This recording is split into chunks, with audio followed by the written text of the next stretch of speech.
सबैले दुःख साटौँला फेरि सुख साटौँला अब जिन्दगी सँगै काटौँ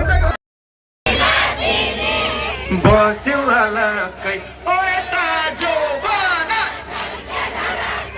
दुःख साटौँला फेरि सुख साटौँला अब जिन्दगी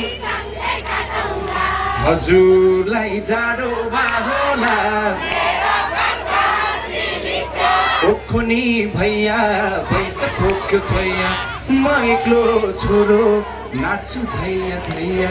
सुकाको बिस्कुट चोर्यो जुरेलीले ए चोर्यो जु नमस्ते सबैजनालाई आवाज त सानो सुन्छु त के हो थाक्नु भएछ क्या तपाईँहरू त